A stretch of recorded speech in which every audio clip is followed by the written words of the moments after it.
nangangarap lang po kami, tas po ngunyan, totoo na po. Di na po kami mahirap, kumpletong-kumpleto na po, higit na sobrang-sobra na po sa asahan po namin. Si mama na lang po talaga ang kulang. Maraming salamat po. Ngayon po, parang less stress na po ako. Magana po yung pakaramdam ko.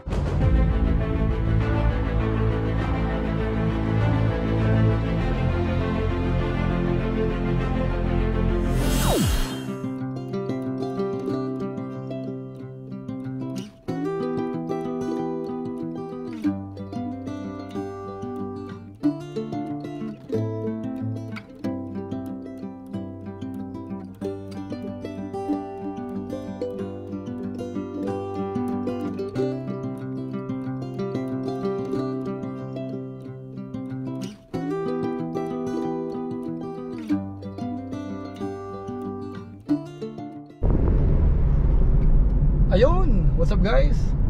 Muli, welcome to my YouTube channel. Ito po si Kuya July, ang inyong katugang, ang inyong kalingap, na muling bumabati po sa inyo ng magandang araw, magandang gabi, sang sulok man po tayo ng mundo naroon. At sa araw na ito, meron po tayong panibagong vlog. Habang tayo po ay nagta-travel, tayo po ay nandito sa bansang Qatar, along Salwa Road po tayo. Pero gagawa po tayo ng reaction video habang nasa biyahe.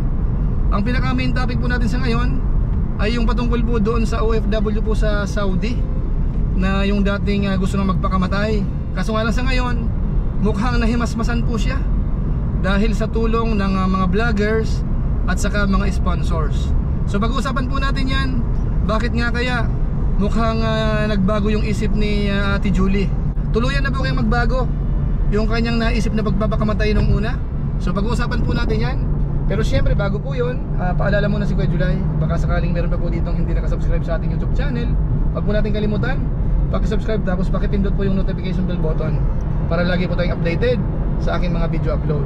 Tapos isama rin po natin yung ating Facebook page, yung July Paunil 2.0, pakifollow po yun, tapos pakilike. So maraming salamat po sa inyo.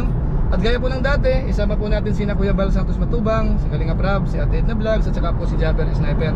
Maraming salamat po sa inyo.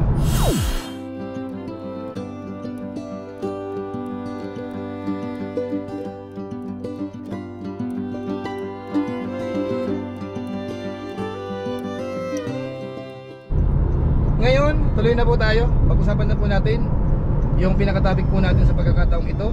Ito po ay patungkol doon po sa isang kababayan po natin, isang OFW po sa Saudi, na bago pa lang po. Kaso nga lang po, wala pang isang buwan doon, sinubukang manghiram doon sa kanyang amo, hindi na pagbigyan. Yun po sana ay itutulong sana doon sa kanyang pamilya sa Pilipinas, dahil nga po masyadong gibit po talaga, meron siyang 6 na anak. At dahil po sa sobrang hirap, halos naisipan niya pong magpakamatay.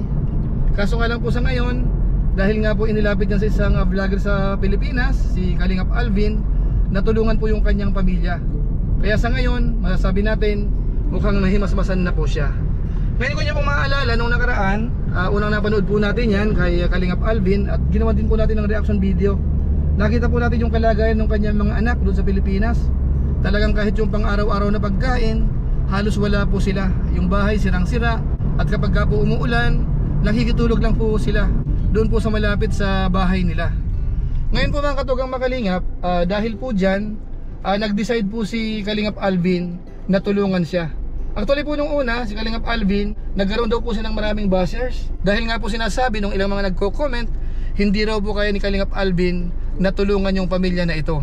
Kaso nga lang po, medyo napikon yata si Kalingap Alvin, at napanood po natin dun sa kanyang live minsan na talaga nagagalit siya, at sabi niya, patutunayan niya, at kahit maubos yung kanyang sweldo sa YouTube, tutulungan po yung pamilya. Sana all. Kaya sa pagkakataong yun, napansin po natin dito, naglabas po ng sama ng loob si Alvin dun po sa ilang mga buzzers niya. Ito, panoorin po muna natin sandali. Yung ano po kasi comment, medyo nakaka-hurt na wala daw akong ginagawa. Kahapon po walang vlog, nandun tayo. Nandun tayo kina Jamaica, wala po yung vlogs linggo yon. Part 3 may bahay na yon. Pasensya na po. Si Kalingap Alvin pa mention, ganyan na. Ito na po yung pinakasagad na galit ko. Kasi na ano lang po talaga tayo. Na-hurt din ako sa sinasabing hindi kayang tumulong, ganun. kayang tulungan. Hanggang ngayon di pa na urgent po yun urgent yun eh. Di ba nung wala silang pagkain, ano ginawa natin? Hanap tayong pagkain. Kahit kahapon nandun kami, walang vlog po yun. Ayan po, tutulungan natin sila, part 3 may bahay na po. Hindi po sa pagmamayabang, kasi mahirap din, masakit din sa pakiramdam na sasabihan yung tao na hindi mo yan hindi mo yan magagawa, hindi mo yan matutulungan. Mahirap po yun. Ano po, pasensya na po, pray pag natin ang mga basher. Opo, pasensya na po, huwag po tayo, maging balance tayo sa lahat ng bagay. Ano po, maging maging kung ano yung tama, yun ang gawin natin. Kung ano yung makakapagpabuti sa ating kapwa, yun na, gano'n na po yun. Gawin po natin yun. Pero yung makakasama po sa ating kapwa, medyo wag natin gagawin. Wag po tayo magko-comment ng masasama. So yan po si Kalingap Alvin nung medyo nainis po siya doon sa ilang mga bashers niya. Pero pagkatapos po niyan, kinabukasan, sa inyo pong kaalaman, pinuntahan po kaagad yung pamilya na yon, yung mga magkakapatid, at inilipat po yun sa matitirhan po muna. Dahil nga po yung bahay, sabi ni Kalingap Alvin doon sa part 3, kailangang umpisahan na po kaagad yung pabahay. At nung inilipat po yan, talagang tuwang-tuwa po yung mga magkakapatid. Dahil nga po ang daming tumulong, ang dami pong mga groceries, at saka pati yung mga hihigaan nila nakahanda na po. So kumbaga po, nagrenta muna doon sa malapit po sa kanila para nga po magawa yung pabahay po nila. Ito mga Kalingap yung unang binili po namin. Kahapon walang vlog po. Tara, kunin mo na yan, gamit mo. Yun na yung gamit mo. Ready na po pala sila. Tara na, doon na tayo sa bagong bahay nyo. Bagong bahay agad. Tapos ay syempre, kasama yan at sa inyo yan Ay, yung diaper mga Kalingap, yung binili ni Ma'am Buena. Wala po yung vlog kasi kahapon baka wala silang kainin. Yan yung mga binili kahapon na ni Ma'am Buena para sa inyo. Dito na tayo. Dito tayo sa Ito mga Kalingap, medyo lang. Pansamantala habang ginagawa yung bahay nila, dito muna po sila. Ay may kuryente naman, may kwarto. At pansamantala dito muna sila habang ginagawa yung bahay nila. Ito, magkain muna kayo ng Jollibee. Lipat bahay po sila ngayon pansamantala. Ang naman ang ngiti ni Ate Jamaica Talagang na yung ngiti mo Ayan, Ate Jamaica, may dala kami mga groceries. Ayan po, madami pong mga groceries pinamili natin. Marami pong nagtulong na sponsor. Mamaya po i-shoutout natin, isa-isahin natin mga Kalingap. At ito, makakakain na kayo.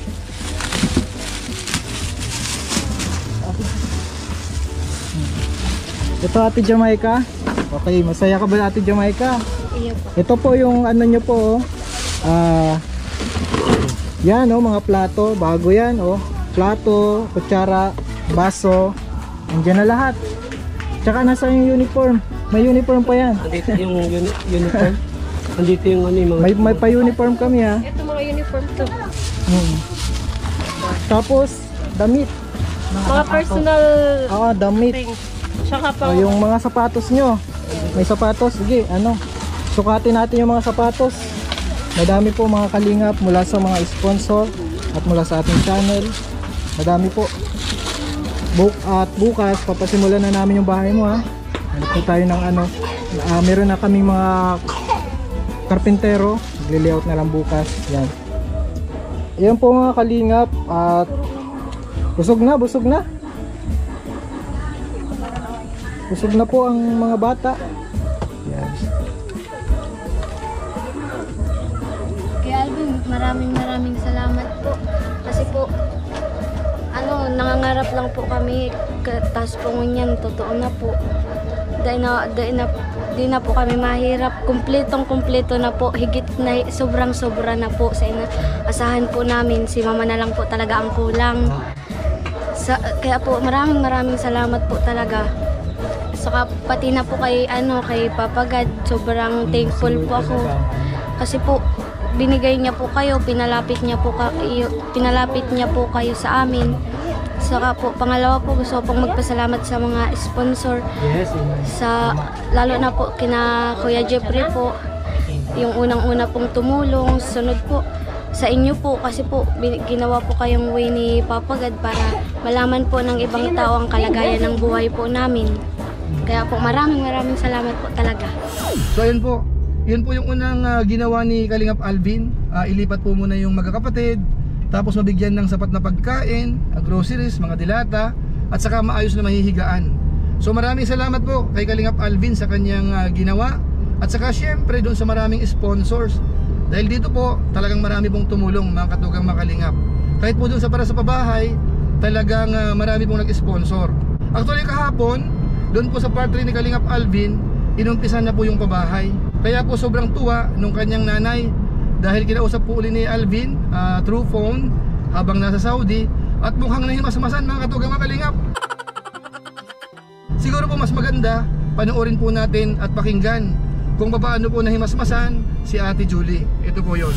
Gusto ko po sanang magpasalamat. Unang-una sa lahat. At puso po ako nagpapasalamat sa Panginoon na siyang nakakalam ng minimiti ng aking puso. Hindi po talaga ako makapaniwala.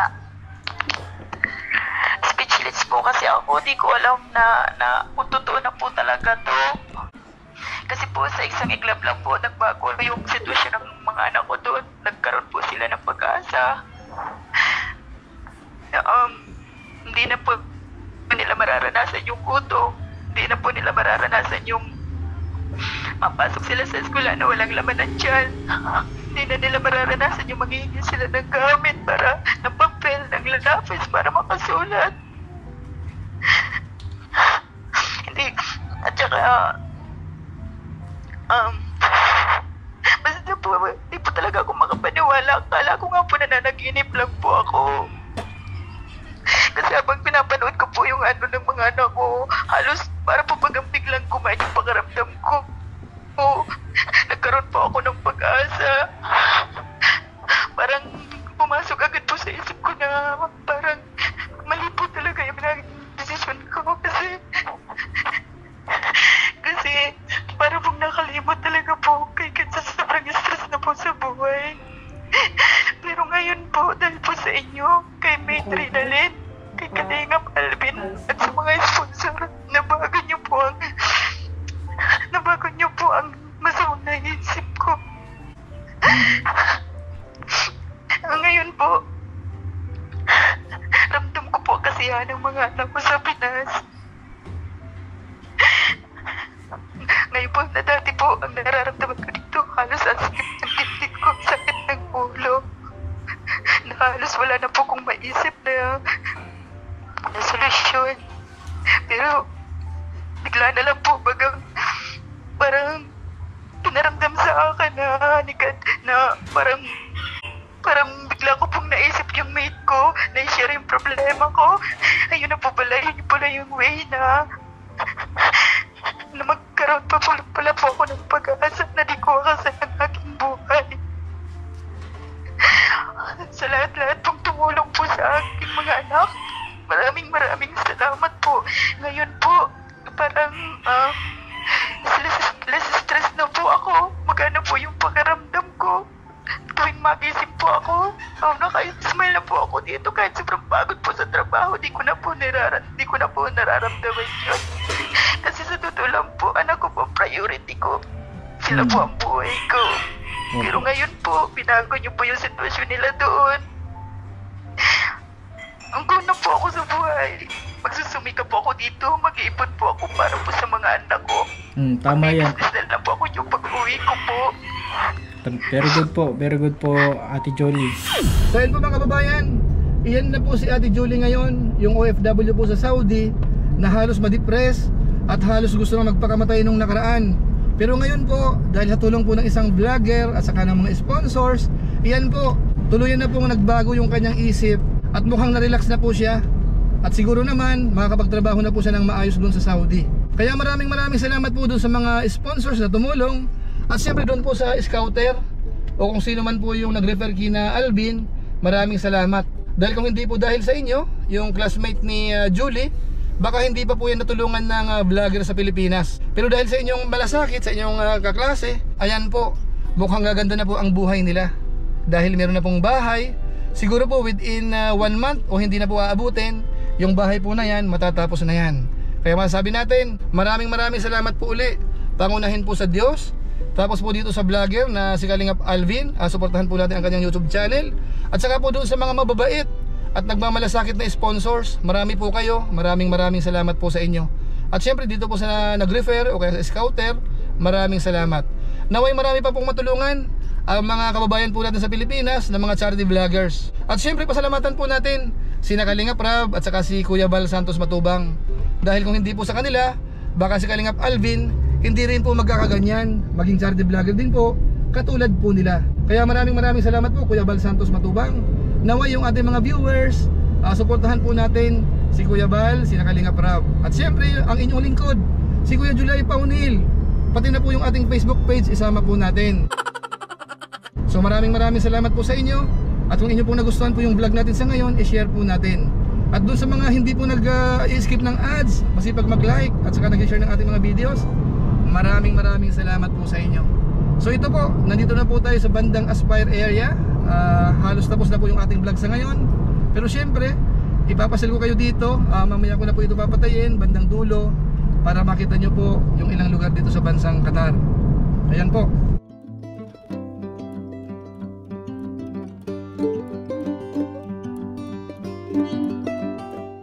Dito tayo sa may roundabout. Kakaliwa na tayo dyan. Tapos yan na po yung lugar ng aking may bahay na nagtatrabaho dito po sa lugar na ito. Ayan, siya nga po pala, maraming salamat din po sa aking mga kasaman sa COOS, Kalingap, OFW Organic Sponsors, sa inyo pong pagsuporta po sa mga babahay program ni Kuya Bal Santos Matubang at saka po ni Kalingap Rab. Ngayong buwan, August 2023, ang atin pong inaasahan ay malapit na pong mag 100,000. So maraming salamat po sa inyo. Yung 30,000 po dyan, pinadala po natin kay Kuya Bal Santos Matubang para doon po sa babahay kay Mary Joy. So maraming salamat. Tapos po yung matitira po doon, baka mapunta po yan kay Erica, doon naman po sa kanyang pabahay. So antabay na lang po tayo. Maraming salamat po sa inyo. So muli, ito po si Kuya July, ang inyong katugang. Napansamantala nagpapaalam po muna. Kita-kita na lang tayo sa mga susunod ko pang vlog. Maraming salamat sa inyong walang sawang pagsuporta po sa ating YouTube channel. Pagpalain nawa ko ng Diyos, mabuhay tayong lahat. God bless po sa inyo. Ito po, magbababay muna yung kasama ko. Ayan, babay muna. So ayan po, kita-kita ulit tayo mga katugang, mga kalingap. Babay po muna tayo. God bless po sa inyong lahat. Bye bye.